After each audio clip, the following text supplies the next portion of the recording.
Le 7 juin 1910, le peuple Abé dresse contre le pouvoir colonial en Côte d'Ivoire et attaque le chemin de fer qui traverse le territoire et marque cette présence. Qu'est-ce qu'ils vont donc faire? Ils vont capturer et tuer un colon français. Cela marque le début de l'émancipation de l'Afrique de l'Ouest, de l'Afrique noire. Suite à nos différentes vidéos de la colonisation à l'indépendance, dans cette série de vidéos qui suit évidemment dans le cadre de notre formation que nous avons entamée dans ce mois d'avril, je vais vous partager dans cette vidéo les révoltes et l'indépendance de l'Afrique dans les années 1900 et jusqu'à notre ère. Comment est-ce que l'Afrique qui était menacée a pu faire pour pouvoir s'en sortir et pour pouvoir être indépendant? Dans cette vidéo, juste après le générique.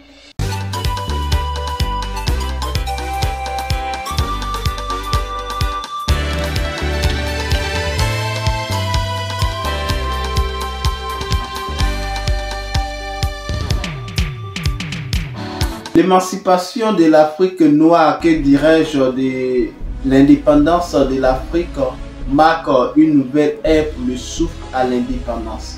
Alors dans cette vidéo, je vais prendre la peine de pouvoir décortiquer. Dans cette vidéo, nous allons aborder l'indépendance de l'Afrique anglophone, l'indépendance de l'Afrique francophone et de l'indépendance de l'Afrique portugaise. Alors, sans plus tarder, bienvenue sur cette chaîne. Pour vous qui ne me connaissez pas, je suis Kwame Ferdinand, je suis agripreneur et négociant des matières premières spécialisées dans les cultures pérennes telles que le cacao, le café, les noix de cajou, les palmiers à huile. Je suis également négociant spécialisé dans les céréales. Sur cette chaîne, nous parlons de politique agricole, nous parlons d'investissement, nous parlons d'entrepreneuriat, nous parlons du mindset, nous plongeons également au cœur des paysans, producteurs de matières premières, afin de montrer leur quotidien, partager leur cri de cœur et opter pour une solution rapide et efficace dans le but de contribuer au développement rural.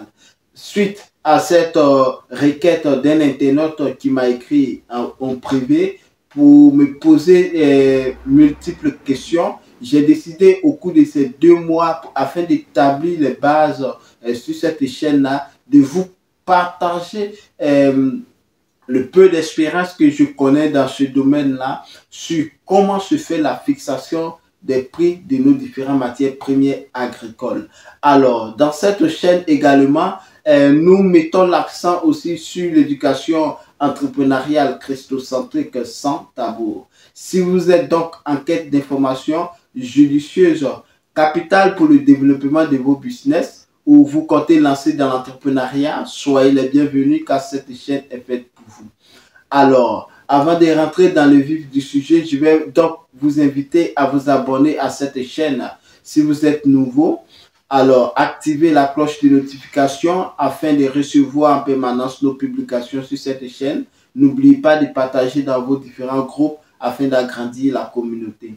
Comme je l'avais dit tantôt, nous allons procéder pendant ce mois-là par des diverses vidéos qui retracent l'histoire de l'Afrique à l'indépendance et aussi illustrer bien comment est-ce que l'Afrique peut être indépendante sur le plan de fixation des différents prix des matières premières agricoles et minéraires.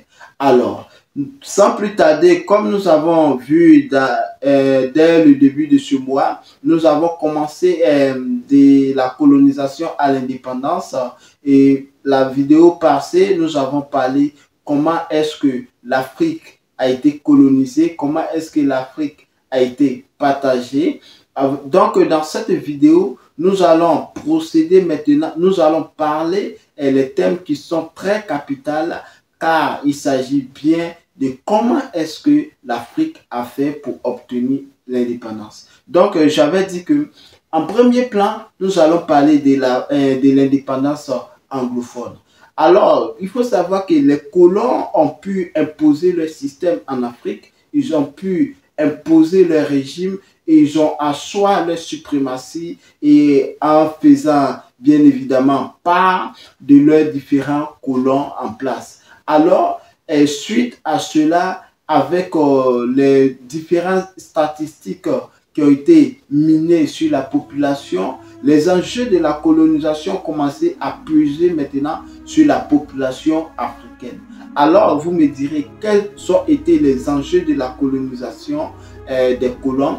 Alors, ce qu'il faut savoir, les enjeux de la colonisation étaient tellement majeurs pour le développement de l'Europe parce que les Européens avaient compris qu'il manquait quelque chose. Donc, ils étaient à la recherche de nouvelles terres pour pouvoir non seulement asseoir leur suprématie, élargir leur puissance, mais aussi avoir de bonnes terres arabes pour pouvoir cultiver.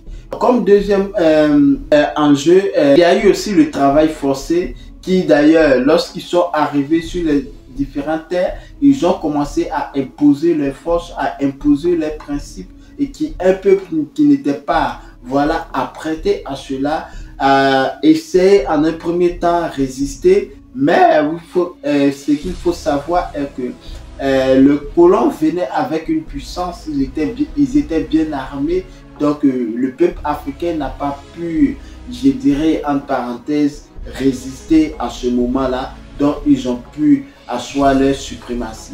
Alors, les enjeux encore étaient que lorsqu'ils obtenaient de nouvelles terres arabes, cela va leur permettre de pouvoir introduire certaines cultures voilà, agricoles dont nous allons au fur et à mesure en parler sur cette chaîne. Alors, les colons vont venir en Afrique, vont réussir à s'imposer en Afrique, vont envoyer certaines cultures qu'ils ont pu avoir du côté de l'Amérique latine, de l'Amérique du Sud, et vont commencer, d'où là va être introduit le cacao, le café. Pour vous qui suivez cette chaîne, j'avais fait une vidéo sur l'origine du cacao, comment est-ce que le cacao a fait pour être introduit en Afrique. Donc, que ce soit le cacao, que ce soit le café, ce sont les cultures que les colons sont venus avec pour pouvoir cultiver et avec le but évidemment de pouvoir exporter vers leurs différents pays. Ce qui a été ignoré par certains aussi, les colons aussi vont venir aussi avec d'autres esclaves qui ne sont pas aussi noirs mais des Indiens à venir travailler sur la terre. Alors, sans plus tarder, nous allons parler de l'indépendance de l'Afrique anglophone. Qu'est-ce qui a marqué l'ère de l'Afrique anglophone? Les colonies britanniques sont les premières à se libérer. Et ce qu'il faut savoir, le 19 décembre 1955, le Parlement soudanais proclame l'indépendance du pays.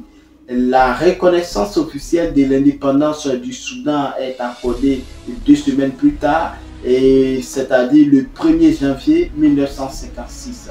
Alors, suite à cela, le 6 mars 1957, il s'agit d'un homme très capital pour ce pays-là, le voisin de la Côte d'Ivoire qui est le Ghana, M. Kwame Nkrumah, un panafricain solide qui a eu à faire voilà, ses preuves et a été impacté par le mouvement panafricanisme aux États-Unis, est venu dans son pays, le Ghana, va mettre en exercice toutes ses compétences au service de son pays. Dans le 6 mars 1957, Kwame Nkrumah va obtenir l'indépendance de la Côte de l'Or sous le nom du Ghana. Donc il faut savoir que le Ghana autrefois s'appelait la Côte de l'Or. Alors les années vont passer et le Nigeria aussi va prendre le relais et va batailler dur pour pouvoir arracher son indépendance le 1er octobre 1960. Par la suite, va suivre la Sierra Leone le 27 avril 1961. Il faut savoir que puisque les choses ont commencé à être intenses en Afrique, les colonies ont commencé maintenant à être en mouvement et les Africains ont commencé à voir maintenant la rage de pouvoir arracher leur indépendance parce que le travail qu'ils faisaient était de trop. Et il faut savoir que lors de cette colonisation-là, il y a eu plusieurs personnes qui ont perdu la vie par le travail forcé et autres. Le Tanganyika va prendre aussi le 28 décembre 1961 et l'Ouganda accède aussi à l'indépendance le 9 décembre 1962. Le 29 septembre 1964, le Tanganyika et le Zanzibar vont fusionner ensemble et vont former l'État de la Tanzanie. La décolonisation se fait plus difficilement au Kenya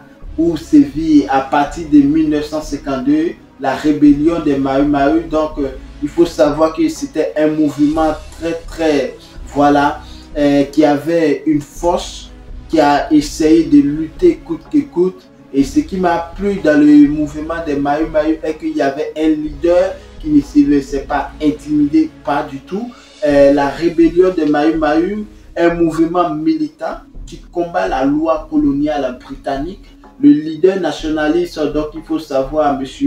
Jomo Kenyatta, accusé d'être un complice des Mau Mau, est arrêté par les autorités britanniques, qui est plus tard devenu un symbole de la volonté d'unité nationale. Il est relâché en 1961. C'est seulement en septembre 1963 que le Kenya accède à l'indépendance, dont Jomo Kenyatta devient le premier président de la République du Kenya. L'histoire se poursuit encore en Afrique australe. Donc l'Afrique australe va se réveiller par quel pays alors? L'Afrique australe, le Nyasaland proclame son indépendance et prend le nom de Malawi le 6 juillet 1964 et la Rhodésie du Nord devient indépendante sous le nom de Zambie le 24 octobre 1964. Et par la suite, les choses vont bouger du côté de l'Afrique australe. En 1965, la minorité blanche au pouvoir en Rhodésie du Sud proclame unilatéralement l'indépendance et y établit un régime d'apartheid. L'apartheid, il faut savoir que l'apartheid a été un élément très majeur aussi dans l'histoire de l'Afrique, là où il y a eu des génocides, là où il y a eu des crimes contre l'humanité. Et donc, il faut savoir qu'à cette époque-là, la révolution a été tellement intense. Donc, je vais prendre un exemple palpable. Donc, du côté de la Côte d'Ivoire, dont nous allons en venir lorsque nous allons partager sur l'indépendance de l'Afrique francophone. Lorsque les Rhodésiens du Sud ont proclamé l'indépendance et ils ont établi le régime d'apartheid, les colons blancs perdent le pouvoir seulement en 1979 et en 1980, les Britanniques accordent l'indépendance à la Rhodésie du Sud sous le nom de Zimbabwe. Robert Mugabe devient alors le premier ministre. Nous avons essayé de voir un peu en quelques brefs les colonies anglophones. Et donc ce qu'il faut retenir est que quand bien même je relaie un peu l'histoire de façon brève, mais ce sont des choses qui se sont marquées avec la résistance, avec les larmes, avec les douleurs, avec même le sang de ces Africains-là qui ont lutté aussi, nos frères anglophones, à pouvoir obtenir l'indépendance. La décolonisation de l'Afrique francophone va, quant à elle, se procéder par à peu près les mêmes circonstances de douleur et de pleurs. Les événements vont également s'enchaîner dans ces colonies, dans les colonies françaises issues de l'Afrique noire. En 1946, la constitution de la République accorde à ces territoires un début d'autonomie et le droit d'élire leurs représentants dans les assemblées françaises. L'Ivoirien Félix Houphouët-Boigny et le Sénégalais Léopold Sédar Senghor seront même ministres à Paris. Voilà, juste pour bluffer un peu nos dirigeants francophones. Il faut savoir que quant à la France, il faut savoir que la France, en termes de stratégie politique, a une intelligence qu'on ne peut pas vraiment sous-estimer. ils vont essayer d'amadouer nos différents dirigeants, nos différents leaders à l'époque. J'avais mentionné Léopold Sédar Senghor et le président Félix Houphouët-Boigny vont essayer de goûter un peu le pouvoir de l'autre côté de l'océan. La loi cadre des faits accorde en 1956 une large autonomie interne au territoire africain. Donc en 1958, le général de Gaulle les laisse choisir entre l'indépendance et la sécession de l'appartenance à la communauté française qui est évidemment présidée par de Gaulle. Alors, qu'est-ce que cela veut dire? Le général de Gaulle va proposer aux différents colonies africains. Il va dire soit on vous laisse libre, entièrement libre, on se retire complètement, ou soit vous êtes libre. Mais nous sommes là aussi pour vous accompagner, pour vous établir dans vos différentes tâches, dans vos différents apporter aussi nos aides aussi. Alors, il faut savoir que à l'époque, il ne faudrait pas qu'on puisse se mentir. Il est facile aujourd'hui de dire ok, on veut l'indépendance, partir complètement parce qu'il y a une destruction pas possible en Afrique. Il y a eu des choses, il y a eu des pillages et à vrai dire, concernant les ressources voilà, du sous-sol, certains dirigeants avaient une petite notion mais n'avaient pas les capacités entières de pouvoir s'y lancer, de pouvoir exploiter. Donc le Sénégal et la Côte d'Ivoire vont céder voilà, au caprice du général de Gaulle et vont accepter d'être voilà, soumis à la France. À l'exception de la Guinée, toutes les colonies de l'Afrique noire française optent pour la seconde solution. Elles jouissent désormais d'une large autonomie interne. Seule la défense nationale et la politique étrangère sont du ressort du gouvernement français. Peu à peu, toutes ces colonies demandent à la France le transfert des compétences. Plusieurs nouveaux États indépendants voient ainsi le jour. En 1960, je vais citer le Cameroun, le Congo-Brazzaville, la Côte d'Ivoire, Dahomey, Gabon, la Haute-Volta, le Madagascar, le Mali, la Mauritanie, le Niger, la République centrafricaine, le Sénégal, le Tchad et Togo. Voilà pour rejoindre un peu à l'histoire de la révolte des abeilles en Côte d'Ivoire. Lorsque les abeilles se sont dressées contre les colons en entravant la traversée de leur territoire sur les rails, ils ont capturé voilà, un Français et je me rappelle à l'époque, voilà, selon l'histoire qui nous a été racontée, voilà, CM2, CM1 par là, ils ont dit que les abeilles ont eu à cuisiner, voilà, faire un bon repas et lorsque les colons sont arrivés, on les a servis, ils ont bien mangé et c'était de la sauce graine et imaginez un peu ce qui était la viande à l'intérieur de la sauce. Donc au final, lorsqu'ils ont eu à savoir que voilà, ce qu'ils mangeaient, évidemment, ce n'était pas de la viande, tout a été sous le choc, ils ont été immédiatement encerclés et voilà. Et ce jour-là, les abeilles ont remporté une victoire historique de la Côte d'Ivoire. Et ça a été marqué aussi par nos braves femmes, les Amazones. Comme on parle de l'Amazone aussi, on parle aussi des Amazones du côté des Dahomey. Et donc, l'Afrique francophone s'est engagée à batailler dur aussi pour pouvoir arracher son indépendance.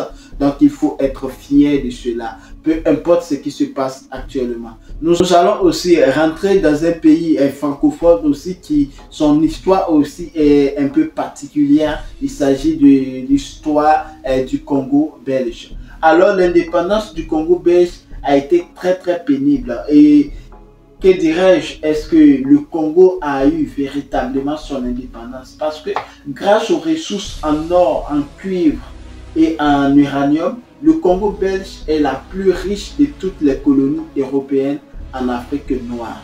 Alors, pour pouvoir se libérer complètement du Congo, c'était pas évident. Léopold II de Belgique ne voulait pas du tout.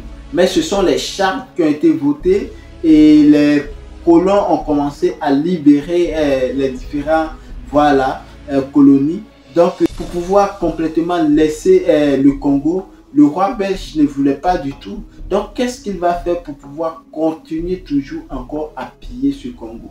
En quoi faisant? Alors il va déclencher quelque chose de terrible, quelque chose de malsain, donc qui subsiste jusqu'à notre ère. Ce vaste territoire suscite des convoitises des grandes compagnies. Le gouvernement belge de son côté a longtemps pratiqué une politique paternaliste.